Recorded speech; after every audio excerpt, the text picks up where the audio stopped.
Nós vamos então dar início à nossa reunião desta noite, buscando manter a nossa alegria de estarmos juntos, de estarmos aqui compartilhando esses momentos de reflexão, de estudo, dessa busca da iluminação interior, através do conhecimento, mas principalmente com o desejo de adquirir sabedoria. Sabedoria para compreender, sabedoria para colocar em prática aquilo que já conseguimos entender, aceitar com alegria.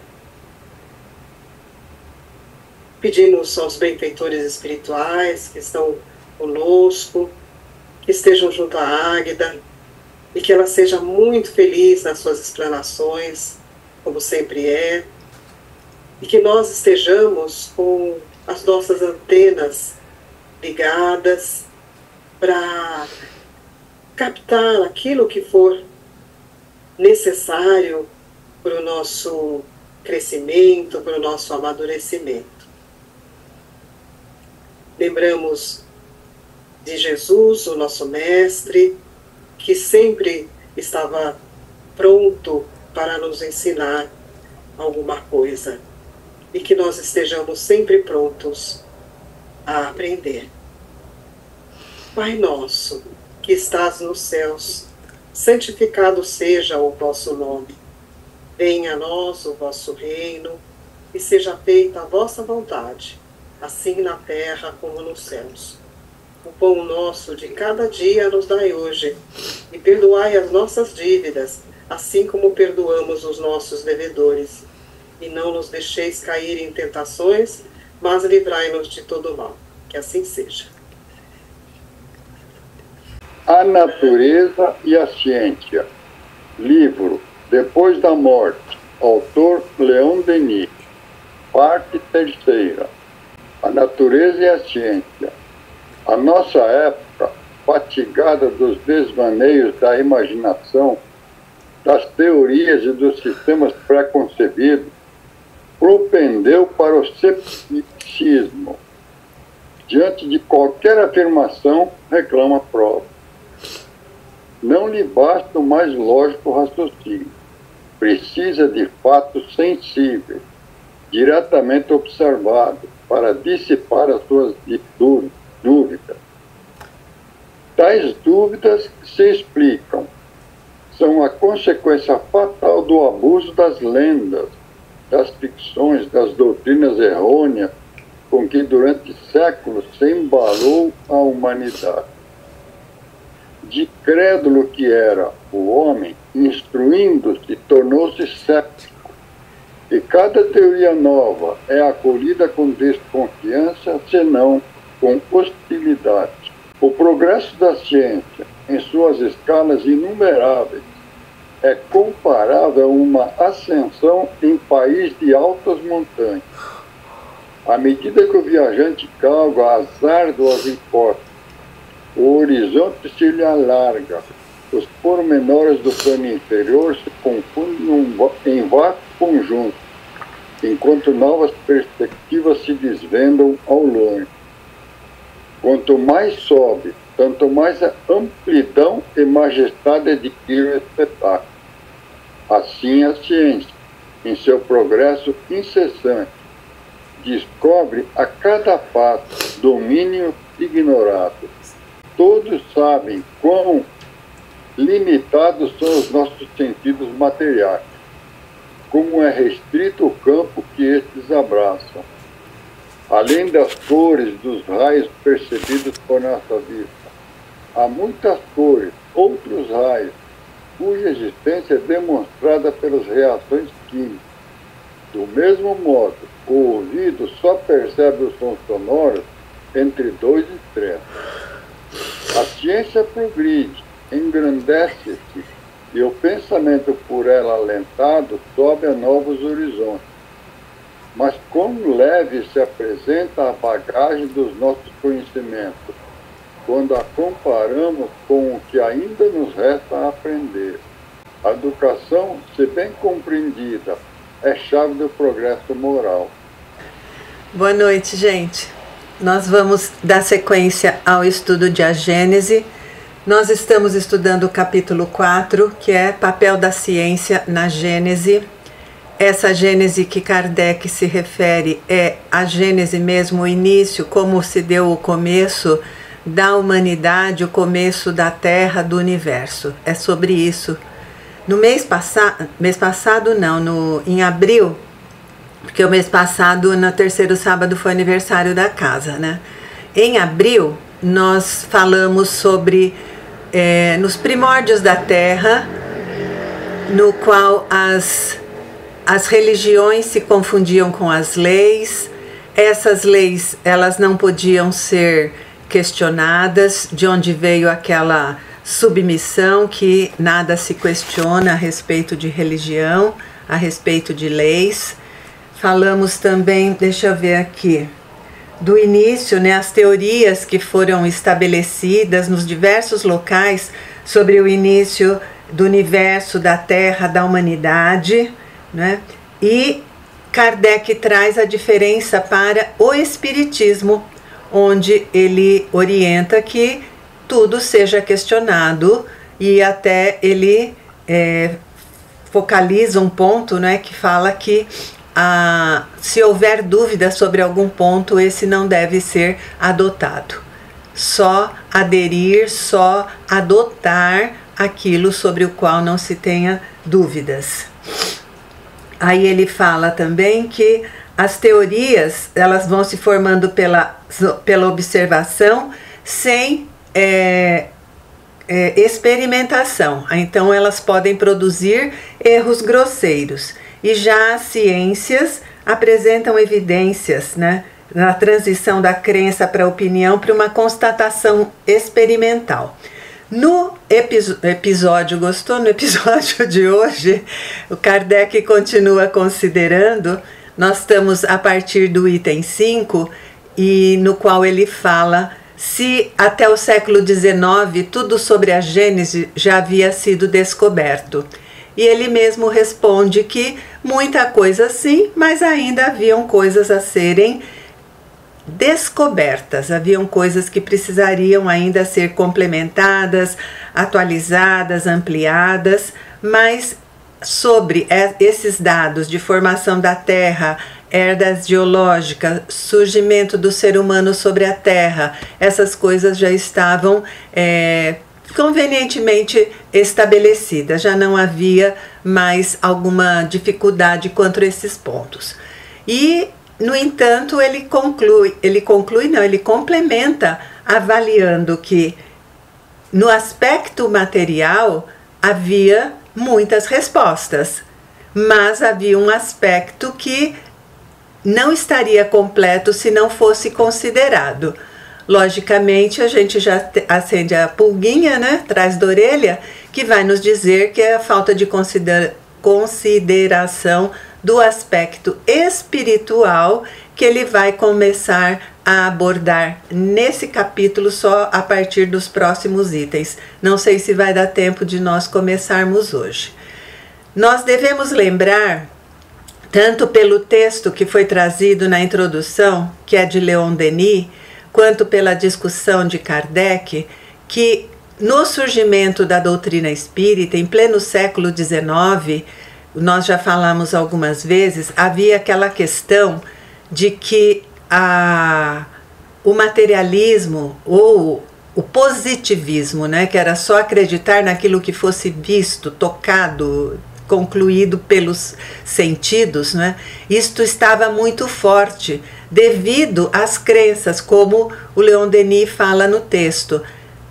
Com isso, havia sim um grande rigor e um grande interesse em que a ciência fosse respeitada em todos os seus princípios. E aí Kardec continua que a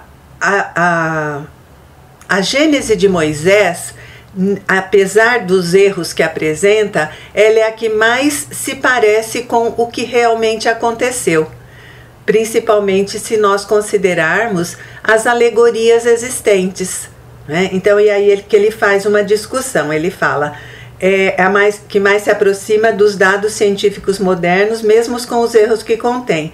Ele considera que os erros, eles são mais aparentes do que reais, porque vão ser decorrentes, esses erros, de uma interpretação inadequada. Ele usa a expressão uma interpretação errônea.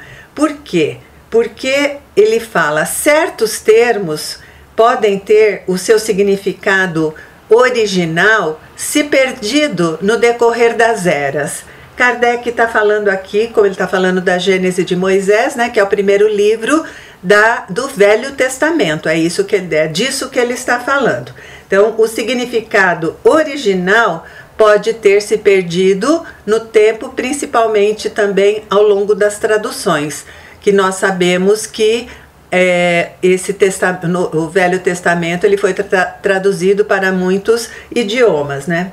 Ou poderia ser que a acepção, né, de certos termos, o entendimento, o conceito de determinados termos, eles podem ter sido modificados no tempo. Uma coisa que tinha um significado na época em que foram escritos, hoje em dia não tem mais. Ou que ele fala que pode ter sido também ter havido uma interpretação literal daquilo que existe. O que é uma interpretação literal? É de ter sido lido como está escrito, sem se usar das alegorias e dos simbolismos presentes. Então, nós recebemos um vídeo que fala dos 40 anos que percorreu o deserto, dos 40 dias que Jesus esteve no deserto, né? E o que acontece? A pessoa que estava sendo entrevistada, ela fala que na tradição hebreia, né, na tradução israelense, esse 40, ele tinha um significado de algo muito grande. Não chegava a ser infinito, mas ele poderia ser, ele significava uma contagem que não necessariamente correspondia aos dados temporais assumidos, ou 40 anos ou 40 dias. Era um tempo estendido em relação ao evento que estava sendo considerado. Então, essa já é uma questão de alegoria, né? Então, ele fala, essas alegorias haviam sido interpretadas literalmente, em vez de ter sido procurado o seu significado real. Kardec continua comentando que na Bíblia há citações que claramente não podem ser verdadeiras, da forma como elas estão escritas, quando se olha sob os olhos da ciência.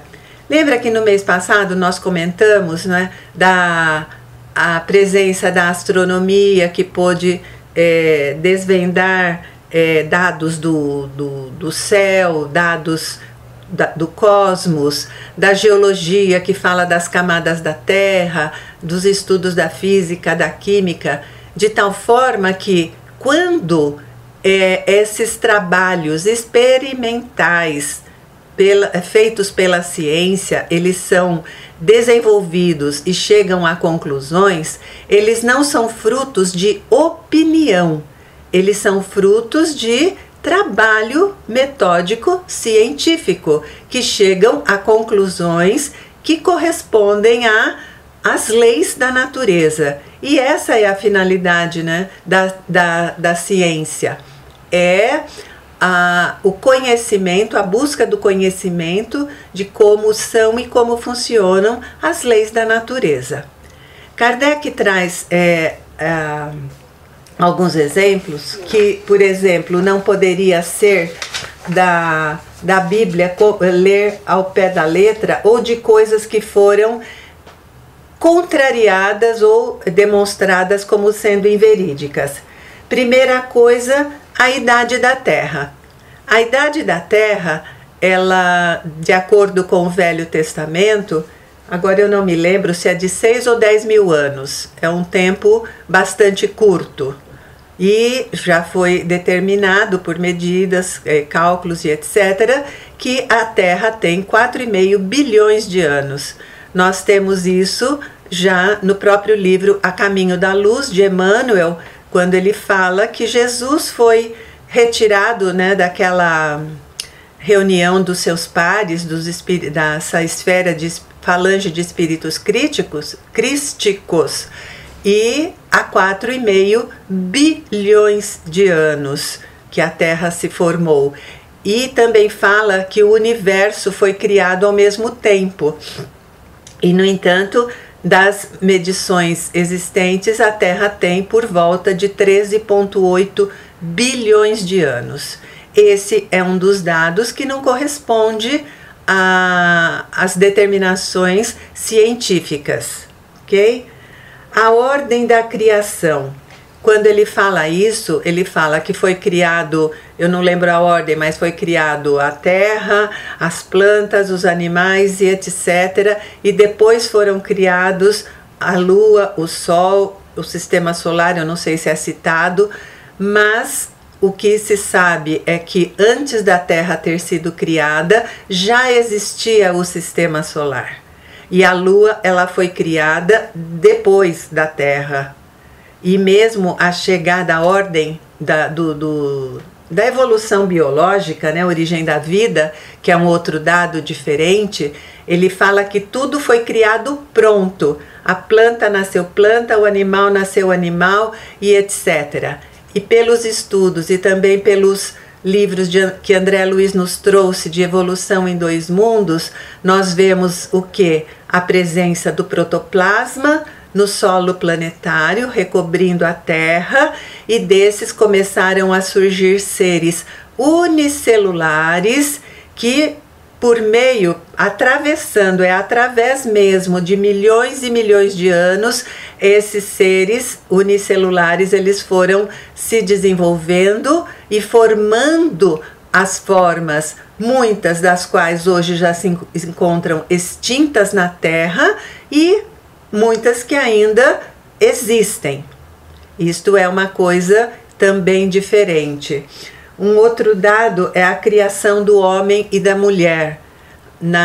No Velho Testamento consta que o homem foi feito, o homem, né, sexo masculino, ele foi feito do pó da terra e depois tirou-se uma costela dele e dele então foi feita a mulher, que também não corresponde aos dados de estudos. E também ele não tem essa idade tão curta, porque há milênios e milênios que já existe a espécie humana, ok?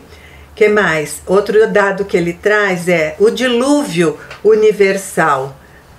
Não foi encontrado nenhum dado sobre dilúvio global. Existem regiões que apresentam sim sinais de grandes alagamentos, de grandes quantidades de água em locais específicos, mas que não correspondem à Terra como um todo. Além do que, o intervalo que há temporal entre a criação da Terra e a existência do dilúvio, o acontecimento do dilúvio, na Bíblia ele está de uma forma bastante curta, que os cientistas dizem que esses alagamentos, essas grandes inundações, elas não se deram lá próximo, elas têm um tempo bastante distanciado da Terra, né?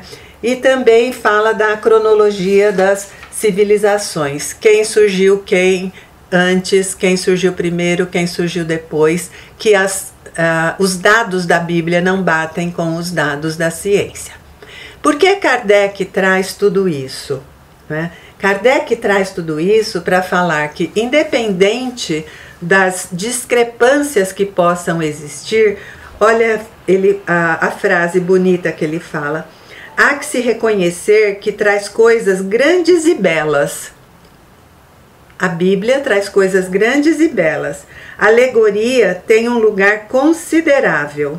A alegoria, os dados como são apresentados, eles não são para serem alcançados ou entendidos de forma direta, e sim de uma forma buscando a alegoria, a simbologia por trás deles. E aí ele diz, existem verdades sublimes que surgem quando se penetra na essência do pensamento.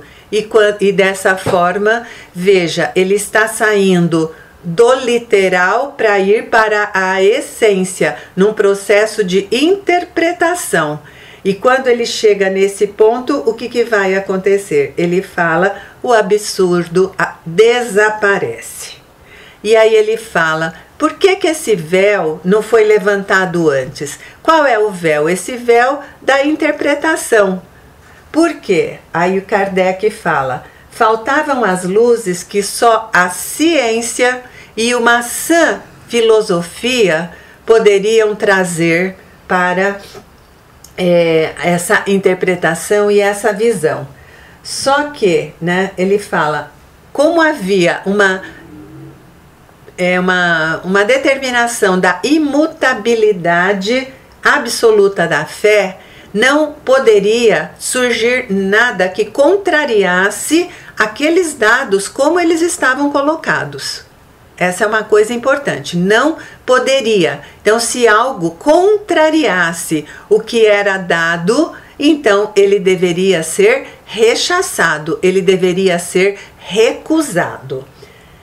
E aí ele fala, esse princípio se deve a um respeito obcecado à letra, perante a qual a razão deveria se inclinar. Com isso, que nós temos que, em vez de aqueles que acreditam nos relatos literalmente, se abrirem para esses relatos de uma forma simbólica, o que se busca é que a ciência se dobre a esses fatos, porque é assim que lá está escrito. E se não for como lá está escrito, então não é verdadeiro. E aí ele fala, o temor de comprometer a base das crenças sustentadas sobre o sentido literal das palavras. E esta insistência se dá por quê? Por medo de perder essa base. A minha crença ela está baseada nesse relato de forma literal. E se eu perder isso, eu vou perder a base da minha crença. E aí ele fala, essas crenças correspondiam a um ponto inicial, que correspondia ao primeiro elo de uma corrente, e que todos aqueles que adotavam aquelas crenças temiam, segundo a análise de Kardec, eles temiam que se um ponto se soltasse, toda a malha se desfaria, como se não houvesse possibilidade de atuação, de revisão, de buscar este novo modo de olhar para as coisas para ser. Lembra, Kardec está falando tudo isso porque uma das coisas que ele afirma é que a doutrina espírita, o espiritismo, ele caminha passo a passo com a ciência e ele chega até a fazer a afirmação. Se em algum momento algum dado do espiritismo for constatado como sendo inverídico comprovadamente, então o espiritismo deve se modificar. E aí ele continua falando, havia esse temor desse elo se desfazer e por isso fecha-se os olhos às evidências. Então vai tendo um caminhar paralelo entre o que a ciência fala e o que a Bíblia fala. E ele fala, só que não ver o perigo não corresponde a evitá-lo. E aí ele fala, o que seria mais conveniente? Você observa, você tem uma determinada estrutura, vamos dizer, um muro, em que alguns tijolos da base estão danificados. Se você não corrige substitui esses tijolos, em algum tempo todo esse muro vai ruir. E ao passo que, se você imediatamente ao constatar esta dificuldade vai lá e substitui o muro, o tijolo, então esse muro, sob essa nova condição, tem muita vida pela frente ainda, né? Vou comentar, eu fico muito encantada como a forma que o Kardec escreve.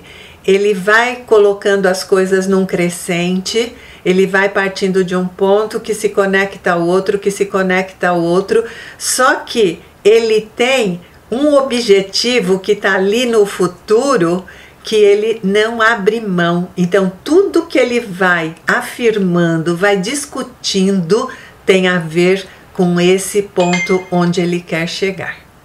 Lembrando que o nosso capítulo hoje é o papel da ciência na Gênese. Há também o que há no texto da Gênese. Então ele fala, nela estão descritos fatos, né? Fatos entre aspas, que a ciência, investigando as suas entranhas, bem como as profundezas, demonstra de forma irrecusável estarem errados. É o que a gente já discutiu no item anterior. E não existem, né, a possibilidade de eles serem como estão descritos na Bíblia. E ele fala, com isso, a ciência desferiu golpes profundos nas crenças seculares. E qual foi a reação da fé ortodoxa? Foi se revoltar, porque acredita ter sido destruída a sua pedra fundamental. E aí ele fala, se nós nos libertarmos da paixão, ou seja, puxar sardinha para nossa brasa, em quem que nós devemos acreditar? Naquilo que foi feito apenas fruto da cabeça de alguns, né, na realidade de muitos, né, mas ao longo do tempo, ou daqueles que foram feitas as experimentações, os cálculos, as medições, e houve uma conclusão, né, sobre isso. Então ele fala que considera uma observação e cálculos, e a outra usa apenas uma narrativa numa época sem qualquer possibilidade de confirmação, né? Sem possibilidade de medida. E aí ele faz até uma pergunta interessante. Em quem você vai confiar? Numa pessoa que diz 2 mais 2 igual a 5 e se recusa a confirmar, se recusa a observar o resultado, ou numa pessoa que diz 2 mais 2 igual a 4 e mostra porque 2 mais 2 é igual a 4. Então essa é a pergunta que Kardec vai fazendo. Outra discussão que ele nos traz ele fala, se a Bíblia é revelação divina, Deus se enganou? Olha a pergunta. Deus se enganou? Né? Ele fala, e se não é uma revelação divina, ela deixa de ter autoridade e a religião se desmorona por falta de base. Então existem duas possibilidades, ou a ciência tem razão, ou a ciência não tem razão. Então nós estamos considerando a ciência avalia, experimenta, analisa, conclui, e aquele que é feito das narrativas de algumas cabeças, ok? Então ele fala, se a ciência tem razão, ela não vai poder fazer com que a opinião contrária seja verdadeira. Isto é, se a ciência está certo, ela não vai de nenhuma forma poder dizer que aquilo que estava escrito é a verdade, corresponde à verdade. Isso é um dado importante. E pois, então, não existe nenhuma revelação que possa prevalecer sobre a autoridade dos fatos. Lembrando que eu falei lá no começo da questão do positivismo, né? A considerar Deus, que é todo verdade, ele não vai induzir o homem ao erro. Quando está falando o homem, ele está considerando a humanidade. Não vai conduzir ao erro. Nem de forma consciente, nem inconsciente, nem intencional, não sem intencional. E se ele fizesse isso, ele não seria Deus, porque nós sabemos que Deus é Deus de amor, que quer o nosso bem e não confundir as nossas cabeças. Agora, se os fatos contradizem as palavras, pela lógica existem duas possibilidades. Ou ele não falou isso, porque lembra que nós falamos em abril, no último encontro, as pessoas que eram mais espertinhas, que faziam as leis, que faziam os livros religiosos, elas falavam que aqueles livros tinham sido ditados por Deus, que o texto dele vinha diretamente do céu. Com isso, o que acontece? Coloca de uma forma indiscutível que as pessoas não podem sequer pensar a respeito do caso, não pode ser questionada porque foi Deus quem falou. Então Kardec está nos trazendo aqui, se os fatos contradizem, o que acontece? Ou Deus não as pronunciou, não foi desse jeito, ou elas tiveram uma interpretação errada. Então tira das costas de Deus e coloca nas costas de quem as disse e as interpretou. E Kardec argumenta, se devido a essas contradições a religião sofre algum tipo de prejuízo, a culpa não é da ciência, a culpa eu gosto mais da palavra responsabilidade, né? Responsabilidade é daqueles, né, dos nós seres humanos, que colocamos tudo de uma forma bastante prematura estabelecido sobre dogmas absolutos que não possam ser discutidos, dos quais fizeram uma questão de vida ou morte a partir de hipóteses suscetíveis de serem desmentidas pela experiência. Então esse é outro aspecto. Então não é a ciência que está errando por mostrar que aqueles dados não correspondem à verdade, e sim os homens, a humanidade que os relatou, tomou como dogma absoluto e não quer ser contrariado. E ele ainda acrescenta, as coisas às quais é preciso se resignar. Eu vou inclusive ler o texto original, porque Kardec, oh meu Deus, Kardec, o texto dele é bem bonito. Ele diz assim, há coisas às quais é preciso se resignar, queiramos ou não, cujo fim teremos de aceitar, quando não as pudermos evitar. Ele está falando desse desmentido de fatos, aspas, que foram apresentados. E aí ele diz, uma vez que o mundo avança, sem que a vontade de alguns possa detê-lo, o mais sensato é que o acompanhemos e nos adaptemos à nova situação, em vez de nos agarrarmos ao passado que desmorona e corrermos o risco de cairmos com ele. Então ele nos diz que se nós nos recusamos a ver a realidade como é, nós que vamos ser os prejudicados nisso tudo. E que há coisas com o progresso, com a evolução, que nós vamos descobrindo e que não necessariamente vão nos fazer felizes, mas elas são como são e cabe a cada um de nós desenvolver a capacidade de se utilizar do que existe da melhor forma possível. Eu fiquei pensando, imagina se hoje nós ainda utilizássemos coisas como disquete, ou tivéssemos aqueles televisores com bulbo ainda, né, sem essas telas planas que nós temos hoje. Nós nos prejudicaríamos porque nós não seríamos compatíveis com os sistemas atuais. Então, a necessidade, embora eu fale apenas no aspecto tecnológico, mas a gente sabe que em todas as situações isso acontece. Então, ele diz que não dá para evitar. Então, não podemos impedir. O sensato é acompanhar e nos adaptarmos. E, como nós já estamos no tempo, eu vou interromper por aqui e a gente retoma no próximo mês. Obrigada.